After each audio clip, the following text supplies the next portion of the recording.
미국은 자신 있었습니다. 분담금을 10배 올려도 그 나라는 따라올 거라 확신했죠. 세계 최강의 군사력과 달러를 무기로 삼으면 모든 동맹국은 결국 굴복해왔으니까요. 그러나 그들은 달랐습니다. 그 작은 나라는 흔들림 없이 맞받아쳤습니다. 우리가 필요 없는 게 아니라 당신들이 필요 없는 겁니다. 그 순간 미국의 협상력은 허공에 흩어졌습니다. 왜냐? 나가지 못한다는 걸 미국 스스로도 잘 알았기 때문입니다. 워싱턴의 계산을 뒤흔든 그 당당함, 전략적 가치를 몸소 증명한 나라. 그 나라는 바로 대한민국입니다. 지금부터 그 놀라운 현장 속으로 들어가 보시죠. 미국에서 날아온 충격적인 이야기. 바로 시작합니다. 그리고 지금 어디에서 시청하고 계신지 댓글로 남겨주세요. 여러분의 이야기도 듣고 싶습니다.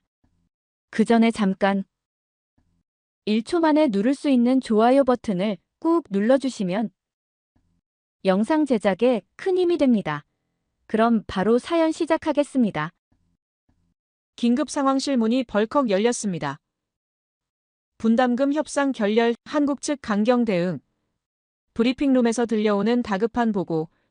저는 오랫동안 이런 외교 갈등을 분석해왔습니다. 하지만 이번엔 확실히 달랐죠. 워싱턴 자랑하는 모든 압박 카드가 전혀 먹히지 않았습니다. 도대체 한국이 어떻게 이럴 수 있지?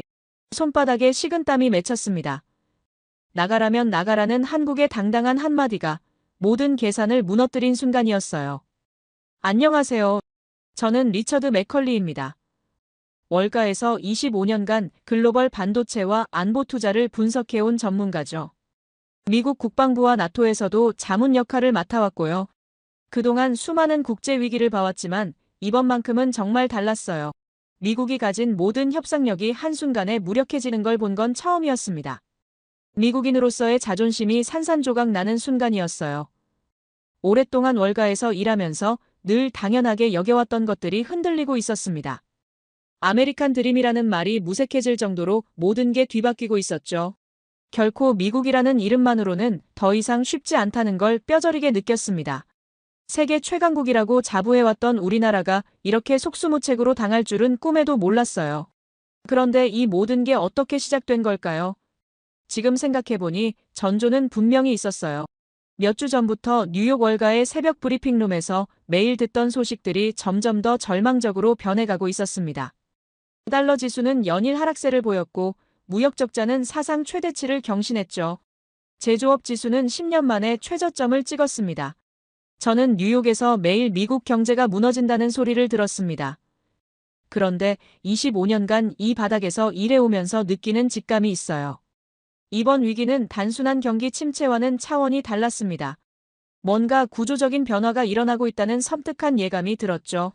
월가 동료들의 반응도 예전과는 확연히 달랐어요. 특히 제 바로 옆자리에 앉은 마이클 스톤이라는 애널리스트는 정말 기묘한 사람이었습니다. 그는 미국의 몰락징조들을 마치 흥미로운 게임을 관찰하듯 차가운 미소로 바라보고 있었어요. 남들의 실패와 고통을 즐기는 듯한 그 표정은 정말 소름 끼쳤어요. 자기 나라의 위기조차 재미있는 스펙터클 정도로 여기는 것 같았습니다. 그런 암울한 분위기 속에서 정말 충격적인 일이 벌어졌어요. 모건 스탠리에서 갑자기 한국 반도체 관련 긴급 리포트를 발표한 겁니다. 그런데 이게 얼마나 황당한 일인지 아세요?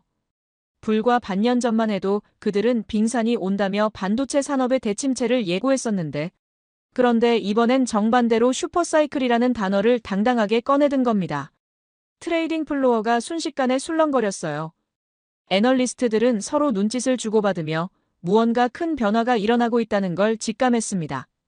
그런데 진짜 폭탄은 그 다음에 터졌죠. 삼성전자에서 주요 고객사들에게 가격 인상을 통보한 겁니다. 디램은 30%, 낸드 플래시는 10% 올린다는 발표였어요.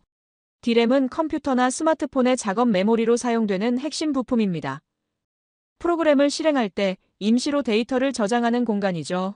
낸드 플래시는 영구 저장 장치로 사진이나 동영상, 앱 같은 데이터를 계속 보관하는 역할을 합니다. 그런데 왜 지금 이 시점에 이런 메모리 반도체가 화두가 된 걸까요? 바로 인공지능 때문이에요. 챗GPT나 구글 바드 같은 생성형 인공지능이 폭발적으로 확산되면서 엄청난 양의 메모리가 필요해졌습니다. 인공지능이 학습하고 추론하려면 기존보다 수십 배, 수백 배 많은 메모리가 필요하거든요. 특히 엔비디아 같은 회사의 그래픽카드에는 HBM이라는 초고성능 메모리가 필수적으로 들어가는데 이걸 만들 수 있는 회사는 전 세계에서 삼성, SK하이닉스, 마이크론 정도밖에 없습니다. 그런데 정말 기가 막힌 건 DDR4 메모리 가격이었습니다. 연초에 1.43달러였던 게 5.7달러까지 치솟았어요. 무려 3배 폭등이었죠. DDR4는 일반 컴퓨터나 서버에서 가장 많이 쓰이는 메모리인데 이 가격이 이렇게 급등한다는 건 전 세계 IT 산업 전체가 한국 기업들의 손바닥 안에 있다는 뜻이었습니다. 가격은 거짓말을 하지 않습니다. 차트는 3배를 말하고 있었어요. 그런데 더욱 놀라운 건 시장의 반응이었습니다. 보통 이런 급격한 가격 인상이 발표되면 고객사들이 반발하거나 대체 공급처를 찾으려 하는데 이번엔 그런 움직임이 전혀 보이지 않았어요. 마치 삼성의 결정을 당연한 것처럼 받아들이는 분위기였습니다. 그 순간 저는 소름이 돋았어요. 오랫동안 봐온 시장에서는 절대 일어날 수 없는 일이었습니다. 한국 기업이 미국을 포함한 전 세계 고객사들에게 가격을 일방적으로 통보하고 그걸 모두가 수용하는 상황이라니 이건 단순한 공급 부족이 아니라 완전히 다른 차원의 문제였어요. 시장에서 가격을 결정하는 주체가 바뀐 겁니다. 과거에는 구매자가 협상력을 가졌다면 이제는 공급자가 모든 걸 좌우하고 있었죠. 그리고 바로 그때 주요 외신에서 또 다른 폭탄 뉴스가 터져나왔어요. 트럼프 대통령이 주한미군 감축을 검토하고 있으며 분담금을 10배로 올려야 한다고 발언했다는 보도였습니다. 저는 순간 머리가 하얘졌어요. 경제와 안보라는 두 축이 동시에 흔들리고 있었습니다. 그런데 여기서 정말 예상치 못한 반응이 나왔습니다. 한국 정부와 언론의 반응은 굴복이나 타협이 아니었어요. 오히려 당당하고 강경한 태도였습니다. 트럼프는 10배를 요구했고 한국은 나가라면 나가라고 맞받아쳤어요. 저는 그 순간 정말 충격을 받았습니다. 폐허였던 나라가 이제는 가격과 안보를 동시에 흔들고 있었어요. 25년 전 아시아 외환위기 때 국제통화기금 구제금융을 받던 그 나라가 말입니다. 어떻게 이런 변화가 가능했을까요? 어떻게 미국의 압박에 이렇게 당당하게 맞설 수 있게 된 걸까요? 그 모든 의문과 혼란 속에서 제 머릿속에는 한 단어만 계속 맴돌았습니다. 대한민국, 그래요. 모든 답은 한국에 있었어요. 반도체 가격을 좌우하는 힘, 미국의 안보 전략을 뒤흔드는 영향력, 그 모든 게 한반도라는 작은 땅에서 나오고 있었습니다. 저는 그날 밤 잠을 이룰 수 없었어요. 오랫동안 쌓아온 모든 분석 틀이 무너지는 느낌이었습니다.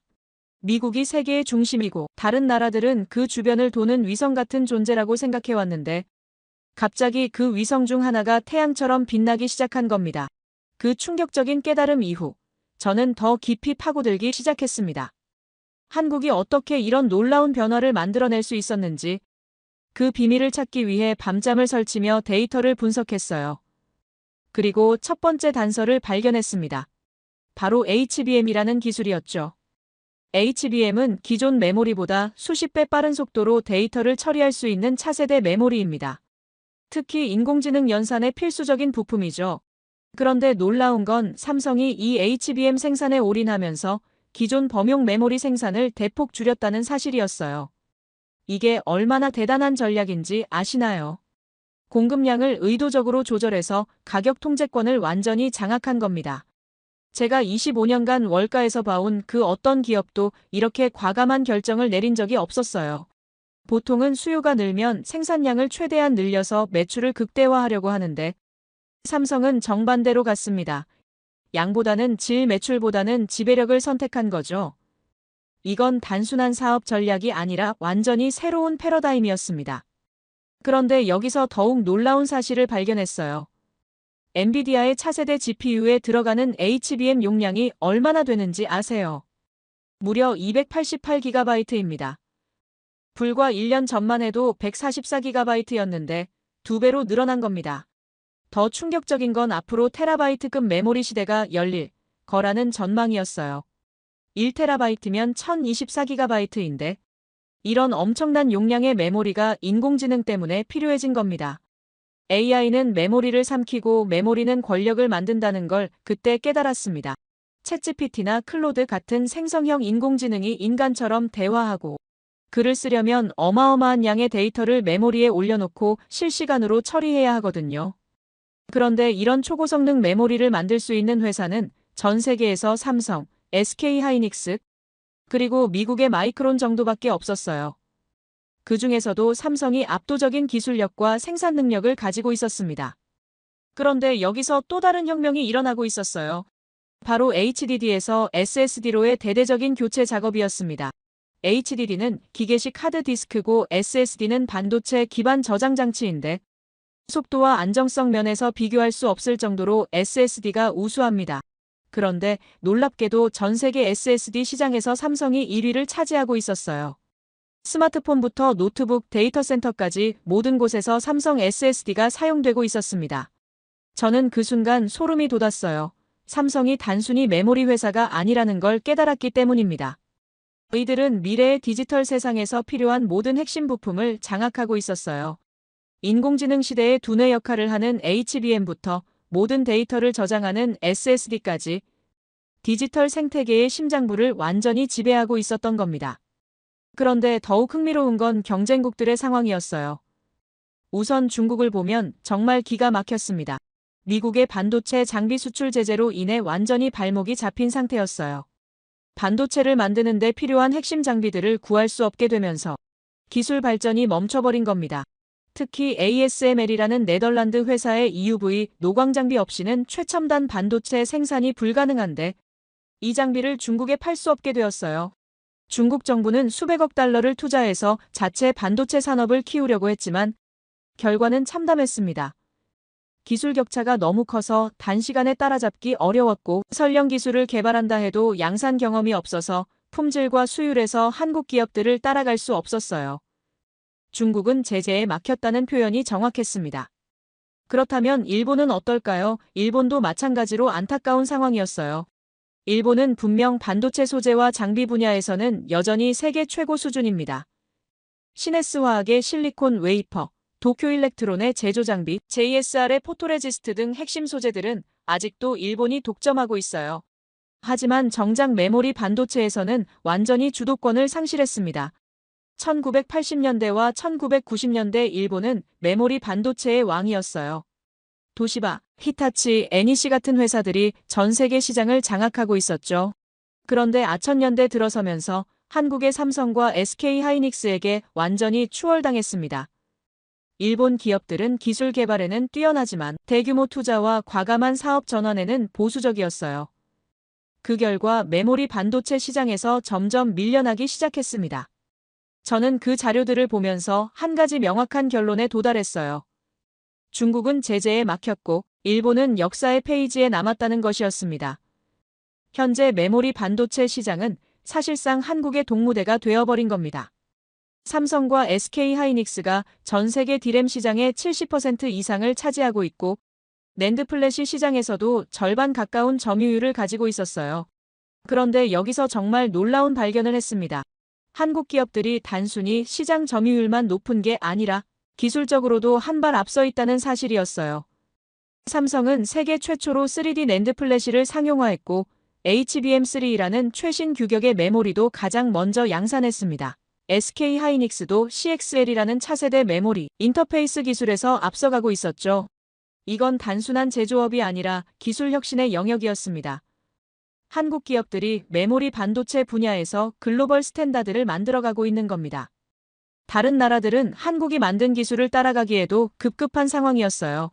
그 순간 저에게는 완전히 새로운 관점이 열렸습니다. 한국은 더 이상 수출국이 아니었어요. 가격 결정자였습니다. 과거에는 미국이나 유럽의 고객사들이 이 가격으로 납품해달라고 요구하면 한국 기업들이 그에 맞춰주는 구조였다면 이제는 완전히 뒤바뀌었어요. 삼성이 앞으로 이 가격이다라고 선언하면 전 세계가 그에 맞춰야 하는 상황이 된 겁니다. 이게 얼마나 대단한 변화인지 아시나요? 시장에서 가격 결정권을 가진다는 건 단순히 돈을 더 많이 버는 차원을 넘어서는 문제예요. 산업 생태계 전체를 주도할 수 있는 권력을 의미합니다. 애플이나 구글 같은 빅테크 기업들도 결국 삼성의 메모리 없이는 자신들의 제품을 만들 수 없으니까요.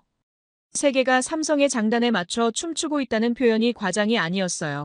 실제로 삼성이 HBM 생산량을 조절하면 엔비디아의 GPU 출하량이 영향을 받고 그게 또 마이크로소프트나 구글의 인공지능 서비스 확장 계획에 영향을 미치는 구조였습니다.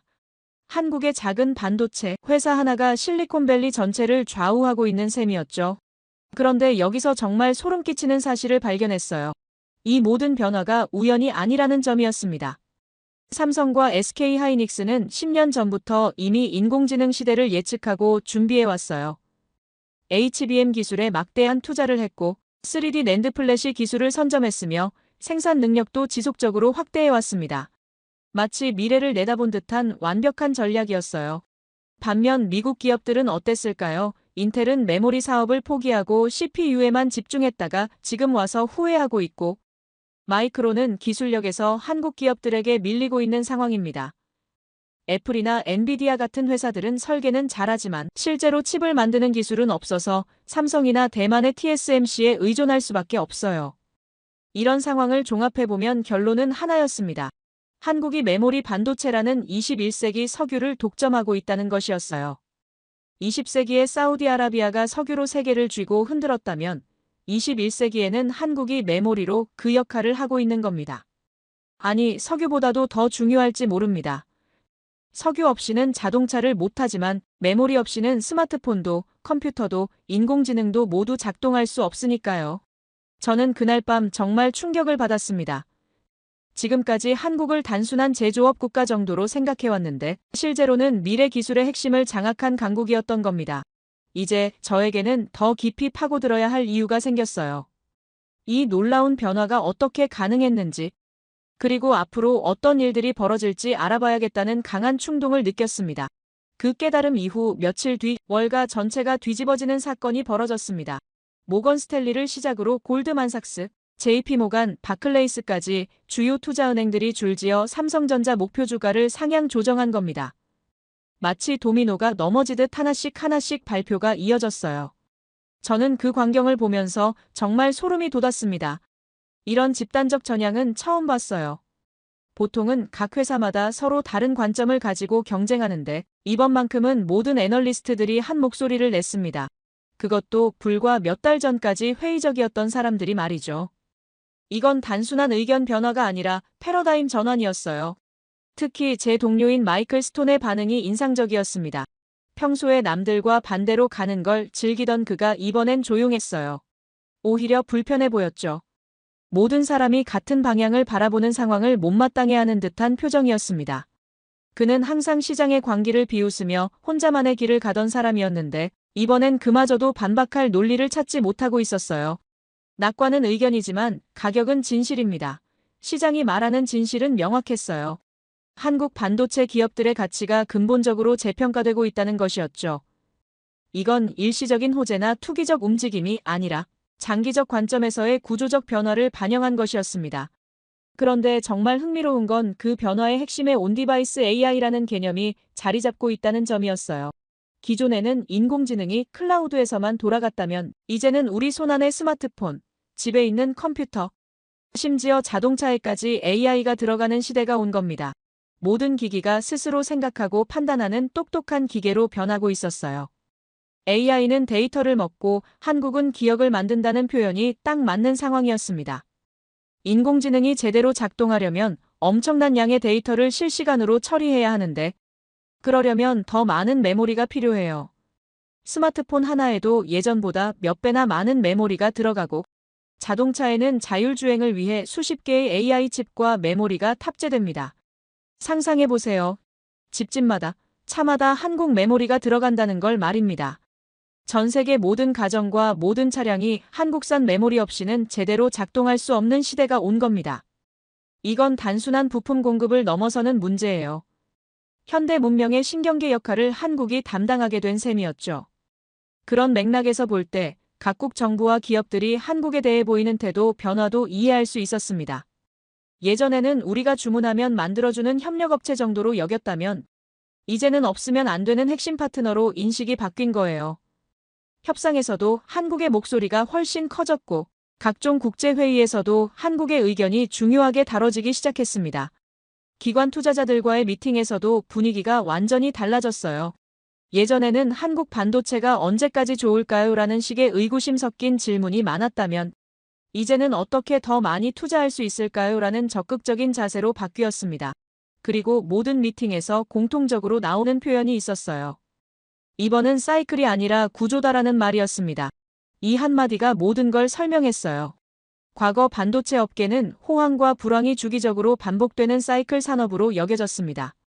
몇 년 좋았다가 몇 년 나빴다가 하는 시기였죠. 그런데 인공지능 시대가 열리면서 이제는 구조적으로 메모리 수요가 계속 늘어날 수밖에 없게 된 겁니다. 생각해보세요. 인공지능은 한번 도입되면 다시 없애기 어려워요. 스마트폰에 AI 기능이 들어가면 사용자들은 더 이상 그 편리함을 포기할 수 없고 자동차에 자율주행 기능이 탑재되면 다시 수동 운전으로 돌아가기 힘듭니다. 이런 변화는 되돌릴 수 없는 구조적 전환이었어요. 시장도 그 점을 인정하기 시작했습니다. 삼성전자 주가가 연일 사상 최고치를 경신하며 급등했어요. 투자자들이 몰려들었고 외국인 투자 비중도 크게 늘어났습니다. 이건 단순한 투기가 아니라 장기적 가치 투자의 관점에서 접근한 결과였어요. 시장이 한국 반도체의 미래를 확신하고 있다는 증거였습니다. 그런데 여기서 정말 감동적인 순간이 찾아왔어요. 저는 문득 한국의 역사를 생각해보게 되었습니다. 불과 70여 년 전 이 땅은 전쟁의 폐허였어요. 모든 게 파괴되고 희망이 보이지 않던 시절이었죠. 그런데 지금은 어떤가요? 전 세계가 한국의 기술을 필요로 하고 한국 없이는 미래를 설계할 수 없는 시대가 되었습니다. 전쟁 잿더미에서 반도체 왕관까지 이 놀라운 여정을 생각하니 가슴이 벅찼어요. 한 세대 만에 이런 변화를 만들어낸 나라가 또 있을까요? 농업 중심의 후진국에서 첨단 기술, 강국으로 원조받던 나라에서 세계 표준을 만드는 나라로 변신한 겁니다. 특히 인상적인 건 이 모든 성취가 단순한 운이 아니라 치밀한 전략과 끊임없는 노력의 결과라는 점이었어요. 한국 정부와 기업들은 수십 년 전부터 반도체에 올인했습니다. 다른 나라들이 서비스업이나 금융업에 집중할 때 한국은 제조업, 그것도 가장 어려운 반도체에 매달렸어요. 그 결과가 지금의 성공으로 이어진 겁니다. 저는 그때 깨달았습니다. 내 손주 세대는 한국 반도체를 세계 표준으로 배울 거라는 걸 말이에요. 미래의 아이들은 교과서에서 반도체의 역사를 배우면서 한국을 빼놓고는 설명할 수 없을 겁니다. 마치 우리가 산업혁명하면 영국을, 자동차 하면 독일을 떠올리듯이 반도체와 메모리 하면 한국을 먼저 생각하게 될 거예요. 이건 단순히 경제적 성공을 넘어서는 문화적, 역사적 의미가 있습니다. 한국이 인류 문명 발전에 핵심적 기여를 하고 있다는 뜻이에요. 인공지능 시대를 여는 열쇠를 한국이 쥐고 있는 셈입니다. 이런 자부심을 가질 수 있는 나라가 세계에 몇이나 될까요? 그런 생각을 하다 보니 앞으로의 전망이 더욱 기대되었습니다. 지금까지의 성과도 놀랍지만 진짜 변화는 이제 시작일 수도 있어요. 메타버스, 자율주행, 로봇, 우주항공까지 모든 미래 기술이 메모리를 필요로 하고 있습니다. 한국이 그 모든 분야의 핵심 인프라를 제공하게 될 거예요. 저는 그날 밤 정말 설레는 마음으로 잠자리에 들었습니다. 지금까지는 미국 중심으로만 세계를 바라봤는데 이제는 완전히 새로운 시각이 열린 것 같았어요. 동아시아의 작은 나라 하나가 21세기 문명의 방향을 결정하고 있다니. 이보다 더 흥미진진한 이야기가 또 있을까요? 앞으로 어떤 놀라운 일들이 더 벌어질지 정말 기대되었습니다. 그 희망찬 분위기가 며칠 지속되더니 갑자기 찬물이 끼얹어지는 사건이 벌어졌습니다. 월가 사무실에서 마이클 스톤이 제게 접근해 왔어요. 평소와는 다른 묘한 미소를 지으며 말입니다. 그의 눈빛에는 뭔가 섬뜩한 것이 있었어요. 마치 남의 실패를 기대하며 즐기는 듯한 차가운 광기가 느껴졌습니다. 그는 한국 반도체에 대한 제 분석이 과도하게 낙관적이라며 비웃었어요. 삼성이 가격만 올렸지 본질적으로는 변한 게 없다고 주장했습니다. 단순한 공급 부족 상황을 이용해 바가지를 씌우는 것일 뿐이라며 곧 다른 경쟁사들이 생산 능력을 늘리면 가격은 다시 떨어질 거라고 단언했어요. 그의 논리는 표면적으로는 그럴듯해 보였습니다. 하지만 저는 그의 말 속에서 뭔가 이상한 점을 느꼈어요. 그는 마치 한국의 실패를 간절히 바라는 것 같았습니다. 데이터를 분석하는 애널리스트라기보다는 한국의 몰락을 구경하고 싶어하는 관음증 환자 같았어요. 그의 차가운 웃음과 비틀린 논리는 정상적인 사고방식이 아니었습니다. 동료의 성공도 자국의 이익도 상관없이 오직 파괴와 혼란만을 추구하는 듯한 모습이었죠. 주장에 적은 데이터라고 생각했습니다. 감정이나 편견이 아닌 냉정한 숫자로 대답해야 할 때였어요. 저는 그에게 한국 반도체 기업들의 기술적 우위와 시장 지배력을 구체적으로 설명했지만 그는 듣고 싶어 하지 않았습니다. 오히려 더욱 비틀린 미소를 지으며 곧 현실을 깨닫게 될 거라고 중얼거렸어요. 그런 불쾌한 대화가 끝난 지 얼마 되지 않아 워싱턴에서 또 다른 폭탄이 터졌습니다. 주요 외신들이 일제히 보도하기 시작한 건 주한미군 감축, 검토와 분담금 대폭 인상 요구였어요. 트럼프 대통령이 다시 한번 한국에 대해 강경한 입장을 표명한 겁니다. 이번에는 더욱 구체적이고 위협적인 수위였어요. 분담금을 현재의 10배로 올리라는 요구였습니다. 현재 한국이 지불하는 방위비 분담금이 연간 약 1조 원 수준인데 그걸 10조 원으로 올리라는 얘기였어요. 이건 상식적으로 불가능한 수준이었습니다. 한국 국방 예산의 상당 부분을 차지할 정도로 엄청난 금액이었죠. 주요 외신의 헤드라인들이 연일 불안감을 조성했습니다. 한미동맹의 균열, 동북아 안보 불안정성, 중국의 기회 등등 온갖 부정적 전망들이 쏟아져 나왔어요. 월가에서도 한국 관련 투자에 대한 우려가 커지기 시작했습니다. 아무리 경제적으로 좋아도 안보 리스크가 있으면 투자하기 어렵다는 목소리가 나왔죠. 그런데 저는 뭔가 이상하다는 생각이 들었어요. 과연 미국이 정말로 한국에서 철수할 수 있을까요? 단순히 분담금 문제 때문에 70년간 유지해온 한미동맹을 포기할 수 있을까요? 저는 좀 더 깊이 파고들어 보기로 결심했습니다. 캠프 험프리스에 대한 자료를 찾기 시작했어요. 평택에 있는 이 기지가 정확히 어떤 의미를 가지는지 알아보려고 했습니다. 그리고 발견한 사실들은 정말 충격적이었어요. 이 기지는 단순한 주둔지가 아니라 미국의 글로벌 전략에서 핵심적 역할을 하는 허브였습니다. 우선 규모부터가 압도적이었어요. 캠프 험프리스는 미국 본토를 제외하고는 세계에서 가장 큰 미군 기지입니다. 면적이 1467만 제곱미터에 달해요. 이건 서울 여의도의 5배가 넘는 크기였습니다. 여기에 약 4만 명의 미군과 가족들이 거주하고 있어요. 하나의 도시 수준이었죠. 더 놀라운 건 이 기지의 전략적 위치였습니다. 중국과 러시아, 북한을 동시에 견제할 수 있는 최적의 지점에 자리 잡고 있어요. 여기서 출발하면 베이징까지 2시간, 블라디보스토크까지 1시간 30분, 평양까지는 30분이면 도달할 수 있습니다. 이보다 더 완벽한 전진 배치 거점은 찾기 어려워요. 게다가 비용 효율성도 뛰어났습니다. 미군이 괌이나 하와이에서 작전을 수행하려면 훨씬 많은 비용과 시간이 필요해요. 한국에서 출발하면 연료비도 절약되고 작전 시간도 단축됩니다. 실질적으로 미국의 국방비 절감에도 큰 도움이 되는 구조였어요. 또한 한국의 첨단 인프라도 무시할 수 없는 요소였습니다. 세계 최고 수준의 통신망, 교통망, 의료시설 등이 기지 운영에 큰 도움을 주고 있었어요. 미군 가족들의 생활 편의성도 다른 해외 기지와는 비교할 수 없을 정도로 좋았습니다. 이런 조건을 다른 곳에서 찾기는 어려워요. 그런데 여기서 정말 흥미로운 사실을 발견했습니다. 일본이 수십 년간 꿈꿔왔던 동북아 군사 거점 역할을 지금은 한국이 완전히 차지하고 있다는 점이었어요. 과거 냉전 시대에는 일본의 오키나와 기지가 핵심적 역할을 했지만 지금은 한국의 평택이 그 자리를 넘어선 겁니다. 일본이 꿈꾸던 동북아 거점, 지금은 평택이 차지했다는 표현이 정확했어요. 중국의 부상과 북한의 핵 개발로 인해 전략적 중요성이 더욱 커진 상황에서 한국의 지정학적 가치는 그 어느 때보다 높아졌습니다. 미국 입장에서는 절대 포기할 수 없는 자산이 된 거죠. 더욱이 한국의 방위산업 발전도 미국에게는 큰 도움이 되고 있었어요. K9 자주포, KF-21 전투기, 각종 미사일 기술 등 한국의 무기체계들이 세계 시장에서 인정받고 있습니다. 미국과 한국이 공동으로 개발하는 프로젝트들도 늘어나고 있어서 단순한 일방적 보호 관계가 아니라 상호 협력 관계로 발전하고 있었어요.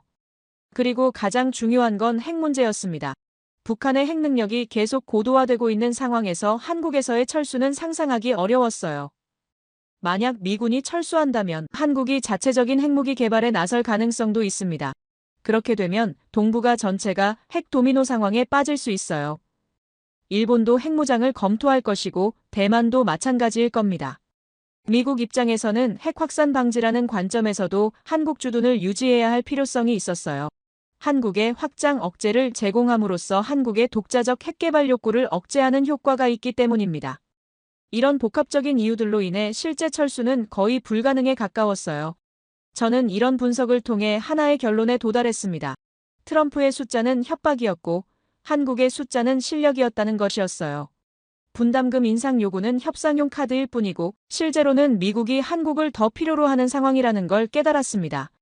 한국의 전략적 가치, 경제적 중요성, 기술적 우위, 지정학적 위치 등 모든 면에서 미국에게는 없어서는 안 될 파트너가 되어 있었어요. 오히려 미국이 한국에게 더 많은 걸 의존하고 있는 상황이었습니다. 반도체든 안보든 한국 없이는 미국의 전략이 성립하기 어려운 구조였죠. 그 순간 저는 직접 확인해 볼 필요성을 느꼈습니다. 워싱턴의 정치적 수사나 월가의 추상적 분석이 아니라 현장에서 직접 보고 들어야겠다고 생각했어요. 한국이 정말로 그렇게 중요한 나라인지, 미국의 위협에도 불구하고 당당할 수 있는 이유가 뭔지 알아보고 싶었습니다. 마이클 스톤 같은 동료들의 냉소적 시각도 이해는 했지만 저는 다른 길을 선택하기로 했어요. 편견과 선입견을 버리고 객관적 사실만을 추구하는 진정한 애널리스트가 되어야겠다고 다짐했습니다.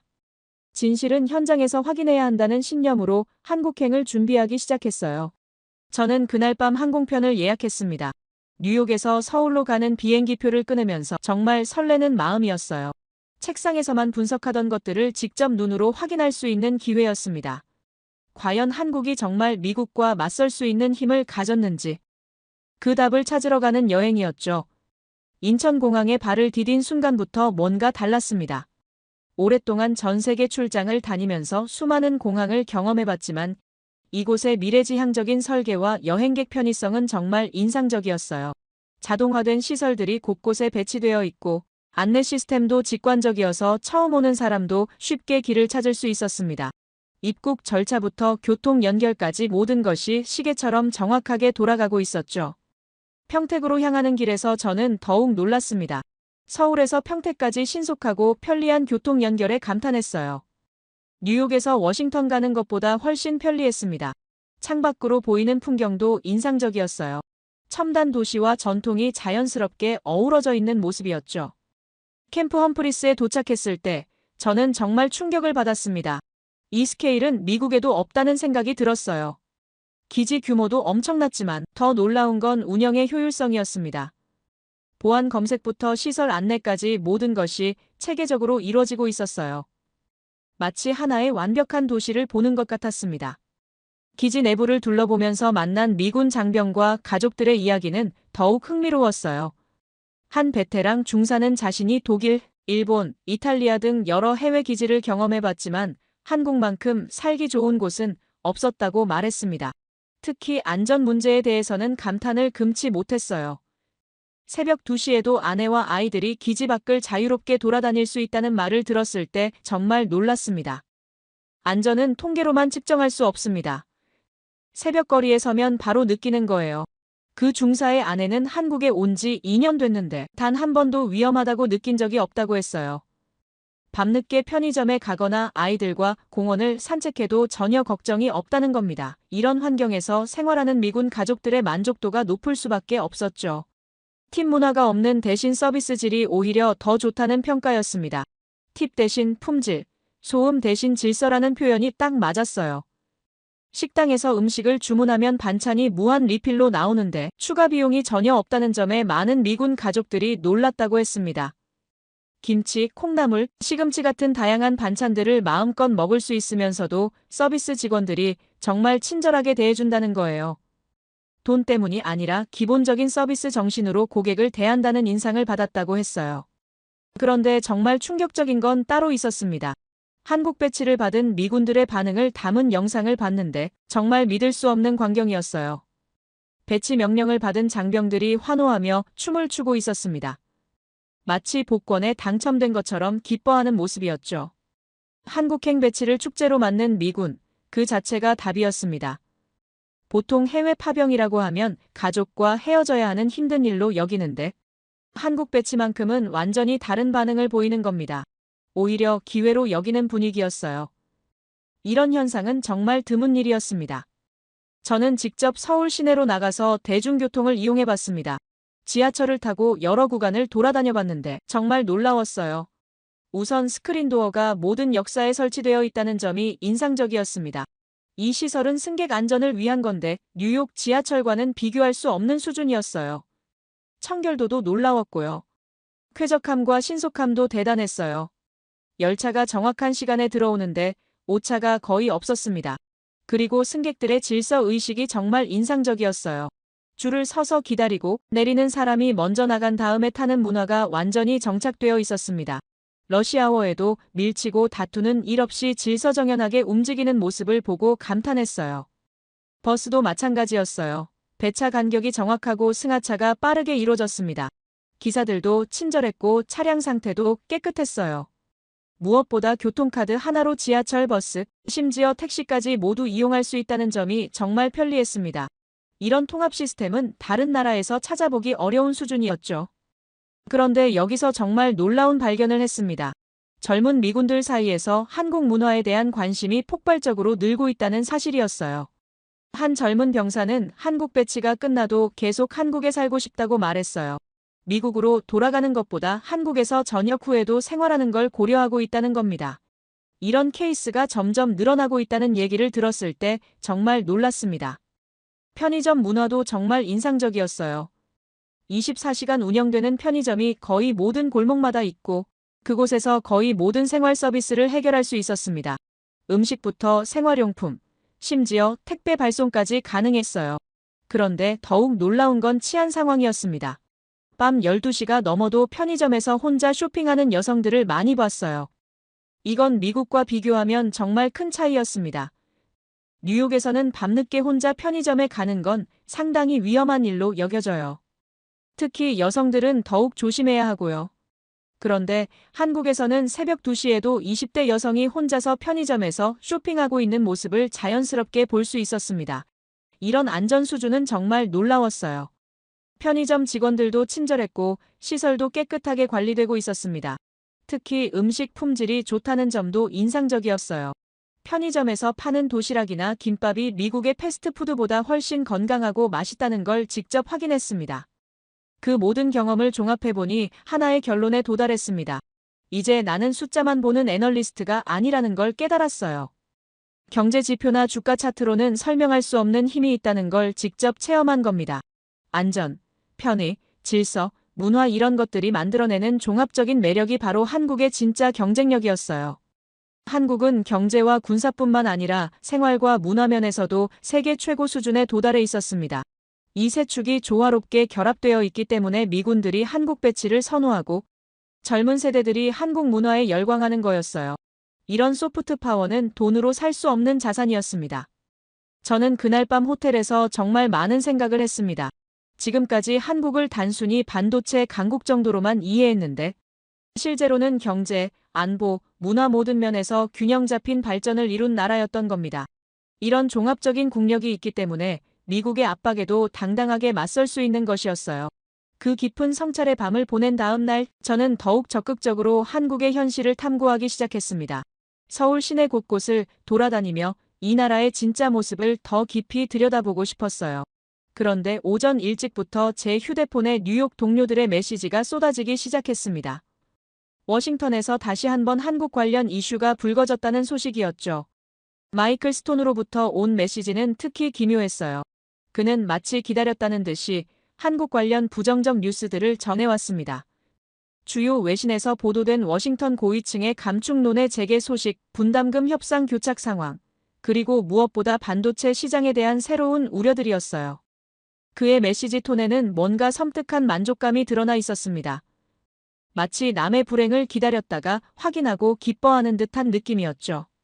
정치가 바람이라면 전략은 항로라고 생각했습니다. 정치적 수사에 흔들리지 말고 본질을 봐야 할 때였어요.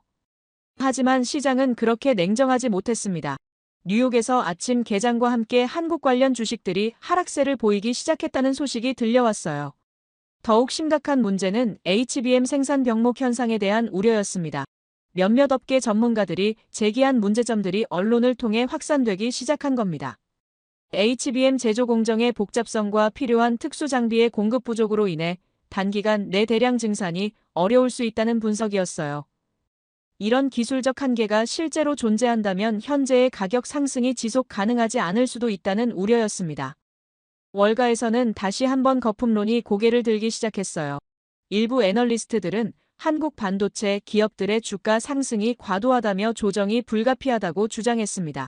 특히 마이클 스톤과 비슷한 성향의 몇몇 동료들은 이번 기회를 놓치지 않고 한국에 대한 회의적 시각을 퍼뜨리고 있었어요.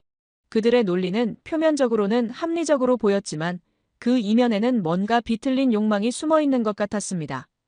거품론은 수십 년째 반복되는 허상일 뿐이라고 저는 생각했어요. 하지만 시장 참가자들의 심리는 그렇게 단순하지 않았습니다. 변동성이 확대되기 시작했고 일부 기관 투자자들은 포지션 축소에 나서기 시작했어요. 좋은 산업도 나쁜 하루를 가진다는 말이 딱 맞는 상황이었습니다.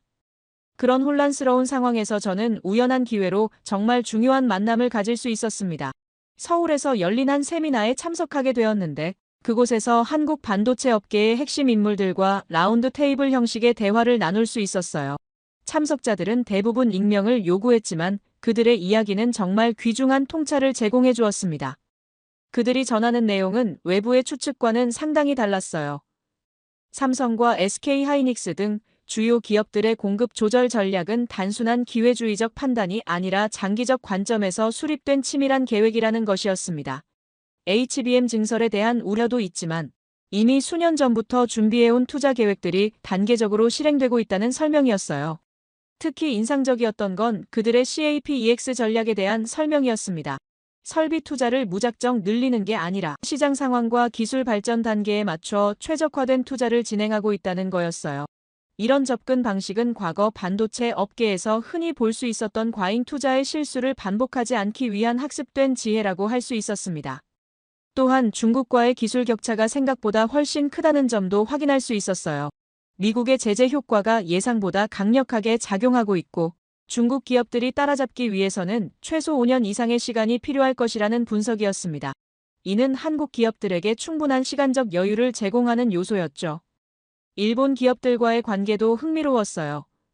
경쟁 관계이면서도 협력 관계를 유지하고 있다는 점이었습니다. 일본은 핵심 소재와 장비 분야에서 여전히 강점을 가지고 있고 한국은 완제품 생산과 시장 개척에서 앞서 있어서 서로 보완적인 관계를 형성하고 있다는 설명이었어요. 그 대화를 통해 저는 확신을 얻을 수 있었습니다. 현재 한국 반도체 업계가 보여주는 성과는 운이나 일시적 호재가 아니라 체계적이고 전략적인 접근의 결과라는 것이었어요.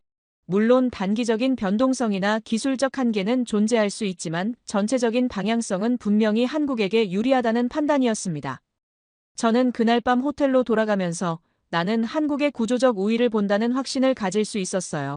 정치적 잡음이나 단기적 변동성에도 불구하고 이 나라가 가진 근본적인 경쟁력은 흔들리지 않을 것 같았습니다. 오히려 이런 시험들을 통해 더욱 단단해질 수 있을 거라는 생각이 들었어요. 뉴욕의 동료들이 보내온 부정적 메시지들을 다시 읽어보니 이제는 다르게 느껴졌습니다. 그들은 숫자와 차트만 보고 판단하고 있지만 저는 현장에서 직접 경험한 살아있는 현실을 알고 있었어요.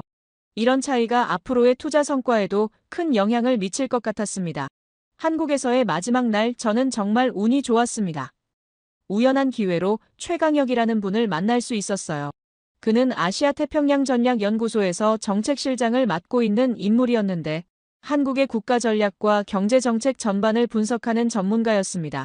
그와의 대화를 통해 저는 지금까지 놓치고 있던 중요한 퍼즐 조각들을 발견할 수 있었어요. 최강혁 실장이 가장 먼저 강조한 건 한국의 단결력이었습니다. 그는 이번 미국과의 분담금 갈등에서 보인 한국의 대응이 결코 우발적이거나 감정적인 것이 아니라고 설명했어요. 정부, 기업, 그리고 국민들이 하나의 목소리로 움직인 결과라는 겁니다. 이런 국민적 단합은 한국이 위기 상황에서 보여온 고유한 특징이라고 했어요.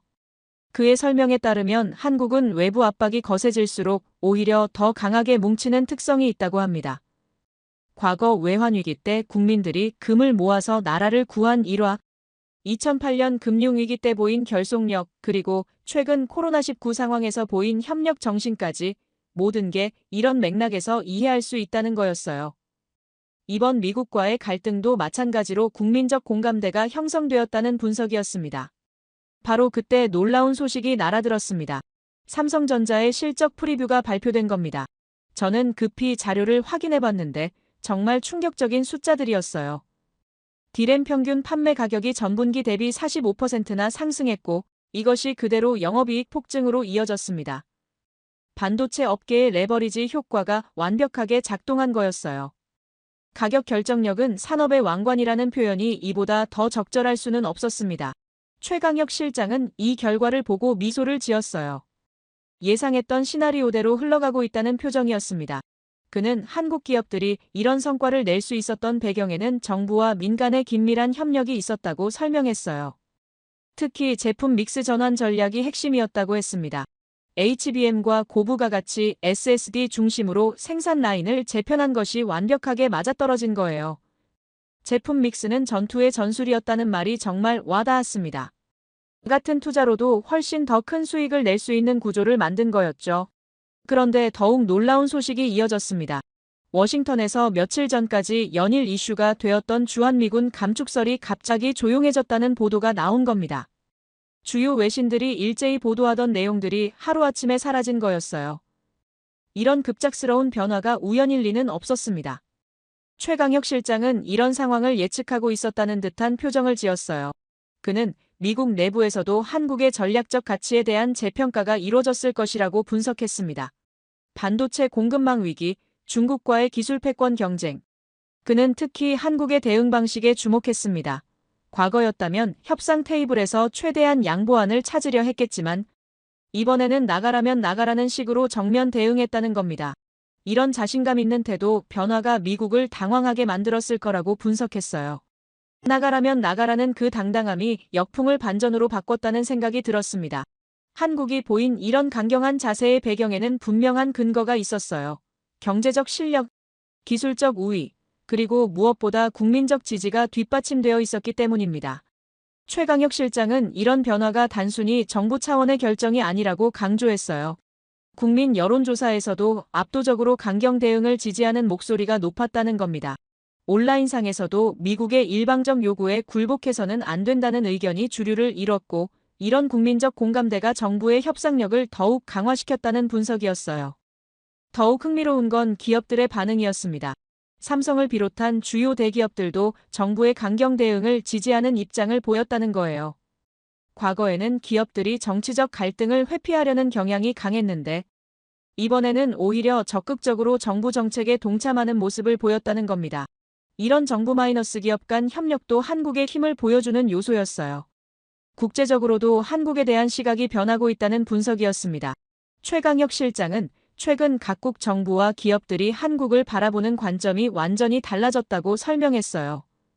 예전에는 단순한 제조업 파트너 정도로 여겨졌다면 이제는 핵심 기술을 보유한 전략적 파트너로 인식되고 있다는 겁니다. 특히 유럽과 일본에서는 미국과 중국 사이에서 균형을 잡고 있는 한국의 역할에 주목하고 있다고 했어요.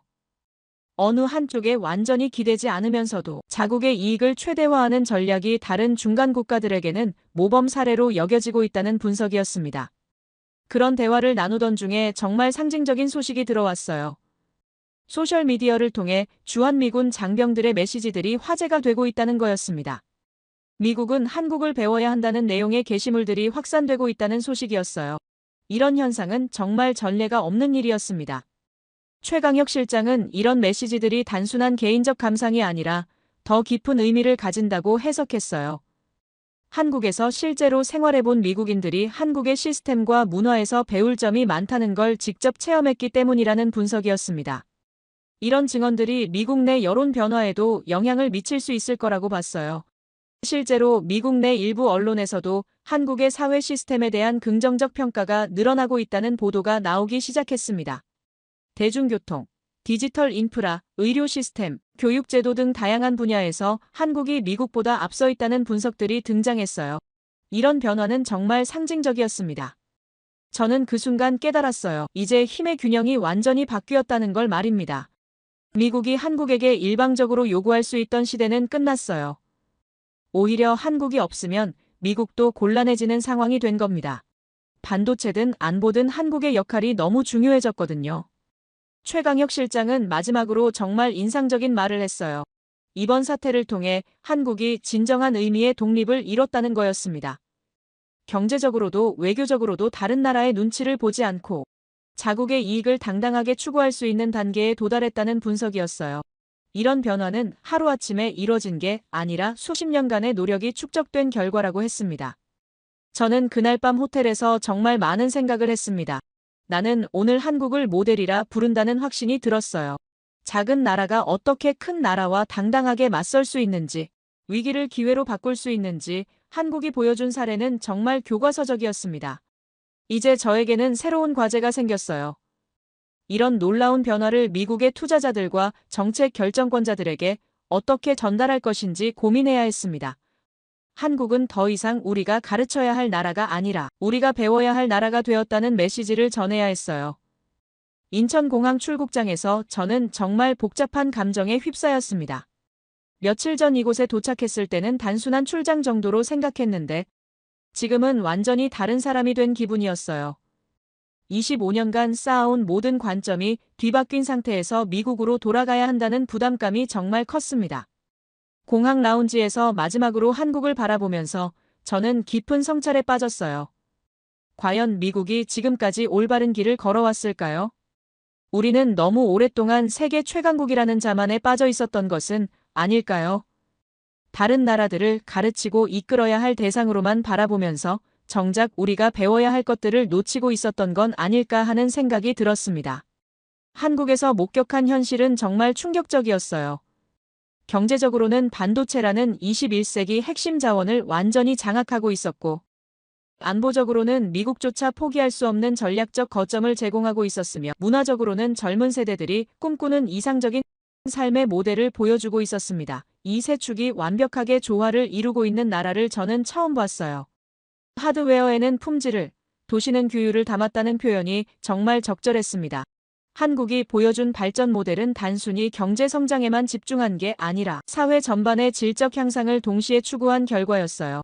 이런 균형 잡힌 발전 방식은 다른 나라들이 반드시 참고해야 할 모델이라고 생각했습니다. 특히 인상적이었던 건 위기를 기회로 바꾸는 한국의 능력이었어요. 미국의 압박이 거세질수록 오히려 더 단단하게 뭉치고 더 혁신적인 해법을 찾아내는 모습을 봤습니다. 분담금 10배 인상 요구라는 무리한 압박에도 굴복하지 않고 당당하게 맞선 것이 대표적인 예였어요. 이런 자세야말로 진정한 강국의 모습이라고 느꼈습니다. 동맹은 계산되고 문화는 선택받았다는 생각이 들었어요. 한국은 미국과의 동맹을 단순한 일방적 의존 관계가 아니라 상호 이익을 추구하는 전략적 파트너십으로 발전시켰습니다. 그리고 문화적으로는 전 세계 젊은이들이 자발적으로 선택하고 동경하는 매력을 만들어냈어요. 이런 소프트 파워는 돈으로 살 수 없는 진짜 국력이었습니다. 비행기에서 창밖을 내다보면서 저는 미국의 현실을 돌아봤습니다.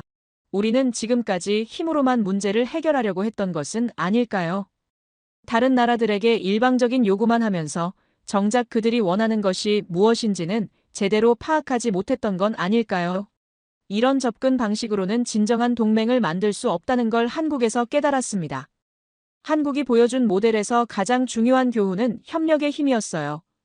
정부와 기업, 그리고 국민들이 하나의 목표를 향해 움직일 때 얼마나 강력한 시너지를 낼 수 있는지 직접 봤습니다. 외부의 압박에도 흔들리지 않는 단결력, 이것이야말로 한국의 진짜 경쟁력이었어요. 혼자 가면 빨리 갈 수 있지만 같이 가면 멀리 갈 수 있다는 말이 정말 와닿았습니다. 미국이 지금까지 추구해온 일방주의적 접근은 단기적으로는 효과적일 수 있지만 장기적으로는 지속 가능하지 않다는 걸 깨달았어요. 진정한 리더십은 다른 나라들과 함께 성장할 수 있는 길을 제시하는 것이라는 생각이 들었습니다. 세계 각국의 언론과 전문가들 사이에서도 한국에 대한 새로운 담론이 형성되고 있다는 소식을 들었어요. 한국은 부품이 아니라 플랫폼이라는 인식이 확산되고 있다는 겁니다. 단순히 다른 나라가 필요로 하는 제품을 만들어주는 역할을 넘어서서 새로운 산업 생태계의 중심 역할을 하고 있다는 평가였어요. 이런 변화는 정말 혁명적이었습니다.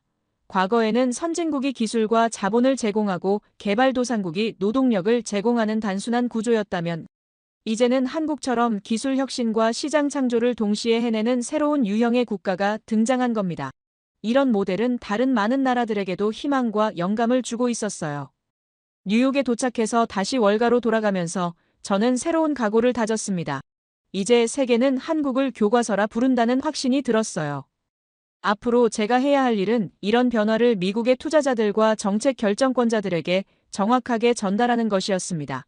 한국을 단순한 투자 대상이 아니라 배움의 대상으로 바라봐야 한다는 메시지를 전해야 했어요. 마이클 스톤 같은 동료들과는 이제 완전히 다른 관점을 가지게 되었습니다. 그들은 여전히 냉소적인 시각으로 세상을 바라보고 있지만, 저는 희망적인 미래를 보게 되었어요. 한국이 보여준 발전 모델이 전 세계로 확산된다면 우리 모두가 더 나은 세상에서 살 수 있을 거라는 믿음이 생겼습니다. 특히 인상적이었던 건 한국의 포용적 성장 모델이었어요. 경제가 발전할수록 사회 불평등이 심해지는 다른 나라들과 달리 한국은 성장의 혜택을 사회 구성원들이 고루 나눌 수 있는 시스템을 만들어가고 있었습니다. 이런 모델이야말로 지속 가능한 발전의 진정한 의미라고 생각했어요. 앞으로 미국도 변해야 한다는 생각이 들었습니다. 일방적인 요구나 압박보다는 상호 존중과 협력을 기반으로 한 관계를 만들어가야 해요. 한국처럼 다른 나라들이 자발적으로 선택하고 싶어하는 파트너가 되어야 합니다. 그래야만 진정한 리더십을 발휘할 수 있을 거예요. 제가 한국에서 경험한 모든 것들이 앞으로 미국의 정책 결정에도 영향을 미쳤으면 좋겠습니다. 특히 아시아 정책을 수립할 때 한국의 목소리에 더 귀를 기울였으면 좋겠어요. 그들이 가진 지혜와 경험을 우리도 배워서 더 나은 미래를 만들어갔으면 합니다. 제 이야기를 끝까지 들어주셔서 감사합니다. 모두 안녕히 계세요. 오늘의 사연 어떻게 들으셨나요? 강대국의 압박 속에서도 흔들리지 않고 오히려 자신 있게 맞서던 한 나라의 모습은 많은 생각을 하게 만듭니다. 경제와 안보, 그리고 문화까지 숫자와 지표로만 설명할 수 없는 힘이 분명 존재하는 것 같습니다. 어쩌면 그 힘은 오랜 시간 쌓여온 뿌리에서 비롯된 건 아닐까요? 하지만 동시에 이런 당당함이 앞으로 어떤 결과를 만들어낼지는 아직 아무도 알 수 없습니다. 위기일지 기회일지 그 끝은 우리 모두가 함께 지켜봐야 할 것 같습니다. 여러분의 생각은 어떠신가요? 아래 댓글에 남겨주세요.